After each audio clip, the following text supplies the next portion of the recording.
Many of us define our youth by the films we grew up on, and if your transformative years were spent in the early 90s, there is no movie that better captured our hearts than The Sandlot.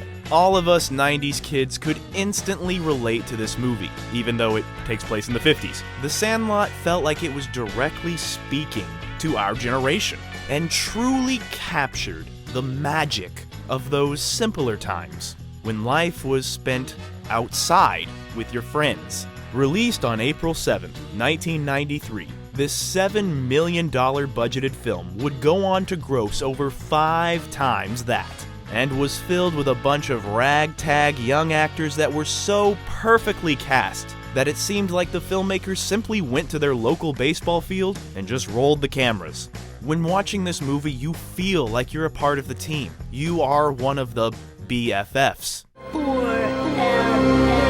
Each character was so unique and actually brought something to the story. They just don't make movies like this anymore. So, as we prepare for the film's 30th anniversary, that's right, 3-0, 3 decades, it's time we ask that ever-important question. What the f*** happened to the cast of The Sandlot?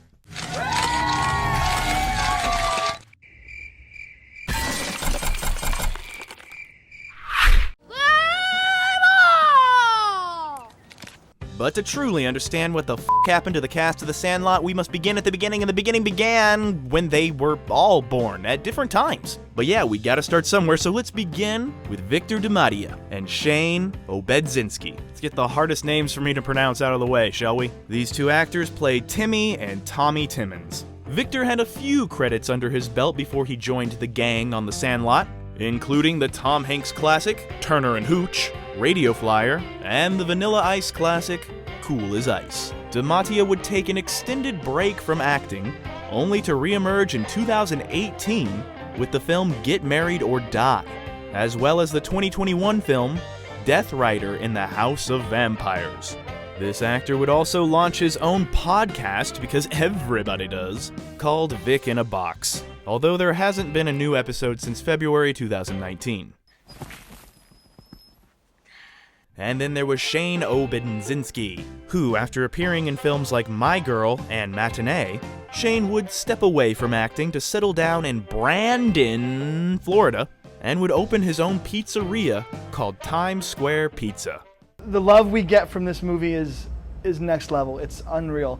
And what about Brandon Quintin Adams, aka Kenny? He also had a solid resume before joining the team, having appeared in the iconic Michael Jackson music video for Smooth Criminal, and the Cosby Show spin-off A Different World. Wow, Michael Jackson and Cosby in a row. Way to go, Brandon. Young Brandon would also appear in another classic childhood sports film, The Mighty Ducks, and its sequel, D2. Brandon would continue acting after The Sandlot, and could be seen on Fresh Prince of Bel-Air, Sister Sister, and Moesha, while also providing a voice for the video game Kingdom Hearts 2.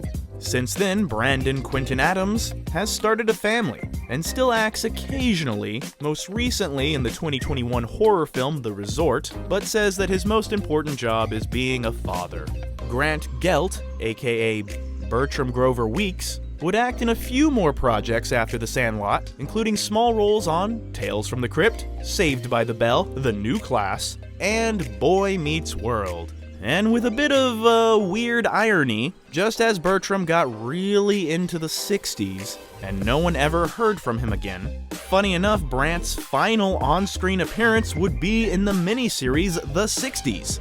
In 1999. So yeah, technically both Bertram and Grant, the character and the actor, got really into the 60s, and no one ever heard from them again, at least on screen.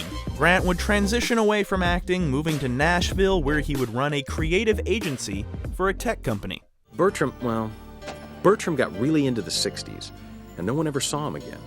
Next up is Chauncy Leopardi, aka Squints. He would continue acting after his breakout performance in The Sandlot, appearing in 3 classic films in 1995, House Guest, Casper, and The Big Green, another pretty good childhood sports movie. Reteaming with Ham, Squints has continued to appear on screen since then with roles in Boy Meets World, Permanent Midnight, The Opposite of Sex, Freaks and Geeks, CSI, and Gilmore Girls. And he would even be the only member of the original cast to return to the field in 2007 for the threequel, The Sandlot Heading Home. He would also appear in something called Oh, Squints 3 in 2018, which was released in Singapore, and was directed by Neil LaBute and the original Sandlot director, David Mickey Evans. And if you have any idea what this movie is, please comment your comments in the comments. And after that, go ahead and like, share, and subscribe, because why not? Do it for the team. Or you know what? Do it for yourself. I don't know how many of you guys out there are hip-hop heads, but there's this rapper called Logic, and a lot of his fans would kind of poke fun at him for slightly looking like Squints. So this rapper went ahead and embraced that inside joke, and went ahead and cast Squints to pretty much play himself in a music video featuring Eminem. He's also a rapper.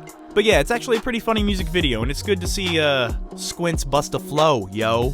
He says that he takes acting gigs when they come along, but his biggest success story, apart from his family, is his marijuana business, aka weed, pot, the devil's lettuce. And of course, he named his weed business Squints, with one of their top sellers being the Windy Cannabis, named after that famous lifeguard in one of the most iconic scenes in history, which by today's standards is like totally inappropriate. He had kissed a woman, and he had kissed her long and good. Now let's talk about Smalls. You're killing me, Smalls, who was played by actor Tom Guiry. This here Tommy boy has had a rather impressive resume since he found out who the great Bambino was. He has had strong supporting roles in a fairly impressive list of films, including U-571, Tigerland, Black Hawk Down, Mystic River, Strangers with Candy, The Fitzgerald Family Christmas, The Revenant, Brawl and Cell Block 99, which is a badass film, Woody Allen's Wonder Wheel, and The Unforgivable in 2021. Now to a developing story at Bush Airport. A former child actor, best known for his role as Smalls in the cult classic The Sandlot, was arrested at the airport accused of being drunk and fighting with police. However, that string of success was almost derailed in August 2013 when Tom was arrested in Houston after a United Airlines employee said that he was too drunk to fly. And when the police came to tell Tom that he could be either arrested for public intoxication or spend the night in a drunk tank, our lovable Smalls decided that the best course of action was to try and kick the officer before landing a headbutt. Unfortunately, this type of behavior isn't exactly rare amongst former child stars. Tom was arrested for a felony assault, but was later released after posting a $5,000 bail. Since then, Tom has kept on a straight and narrow path. He recently told People magazine that he will take the acting opportunities as they pop up, including an upcoming film called Killin' Smalls, where he plays himself. Yeah, it's a movie about the mob trying to kill or kidnap a celebrity, and the celebrity they pick, for some reason, is Tom Guiry. Killin' Smalls. Yeah, it's a real movie. Maybe it's gonna be like a Being John Malkovich for the Sandlot generation. Probably not. Shut up! You're killing me, Smalls. Now it's Marty York's turn, aka Yeah. And this little scrawny kid, he grew up to be, well, a frickin' beefcake. York actually had a rough time after The Sandlot. In 1997, shortly after getting his driver's license, Yeah was involved in a near-fatal car accident that would break several bones, including his femur, ankle, and hip, and would require several blood transfusions, ultimately having to relearn how to walk over the course of the next 2 years. But sadly, he would fall into that cliched former child star who grows up to drink and party all the time, with several of his drunken times captured on the internet. And only one word could really describe his behavior here, and that word is douche. Have you ever seen the movie The Sandlot? This is Yeah from The Sandlot. I'm a motherfucking goddamn movie star. Things would go from bad to worse, when in 2009, Yeah was arrested for domestic battery over an incident with his girlfriend at the time. He claims that the incident was self-defense, but would ultimately plead guilty and be sentenced to 60 days in prison. York says that that event, as well as constantly being shown as a douchebag on the internet, helped him turn his life around. and he got more involved in working out and helping others get fit, ultimately becoming a personal trainer. Yeah. But he hasn't left acting behind. He's been featured on The Eric Andre Show and the Showtime series Smilf. He recently appeared on the podcast Pod Meets World to discuss his short-lived time on Boy Meets World.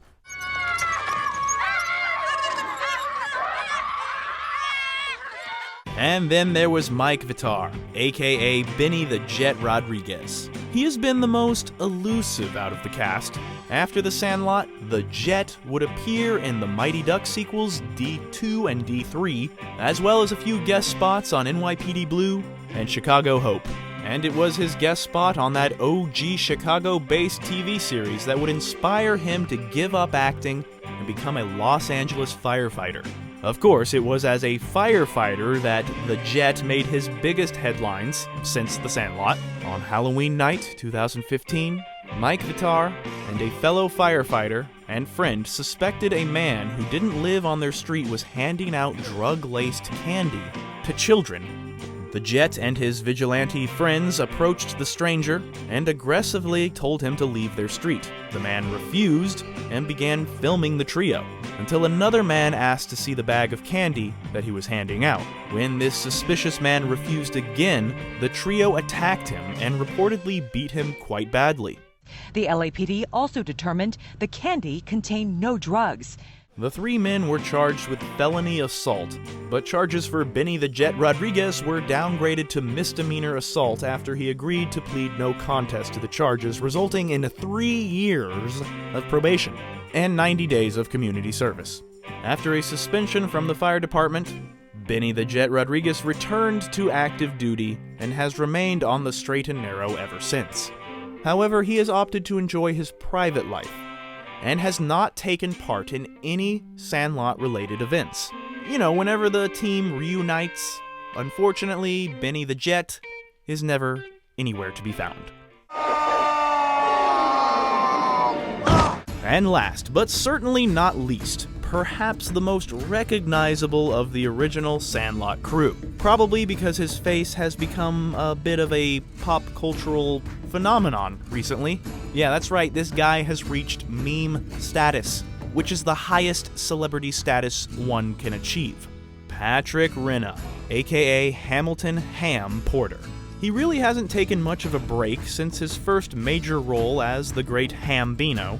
He would appear in the Pauly Shore classic, Son-in-Law, as well as another fun kids sports movie, The Big Green. As seems to be the standard for the Sandlot crew, he would also appear on an episode of Boy Meets World, and then would have a very lucrative career in the direct-to-video market. In 2015, you may recognize a fully grown-up Ham in the sci-fi original Lavalantula, and its highly anticipated 2016 sequel, To Lava, To Lantula.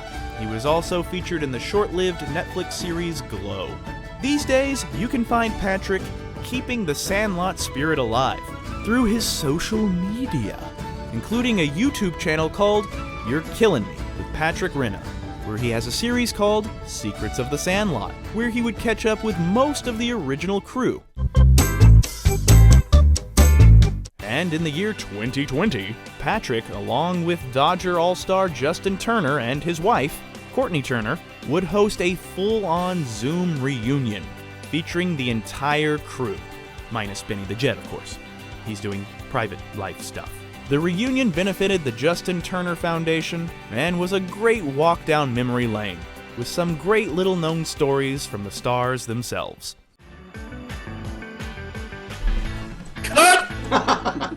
The Sandlot is the quintessential 90s kids sports film, with its popularity never dying down. It is a film that people of a certain generation grew up on, and that generation is now showing their kids, who are now falling in love with it, if they appreciate the humor. And maybe those kids will continue to show their offspring this film for generations to come. And so on, and so on, and so forth. The Sandlot is truly legendary. And like the late great Art LaFleur said, legends never die.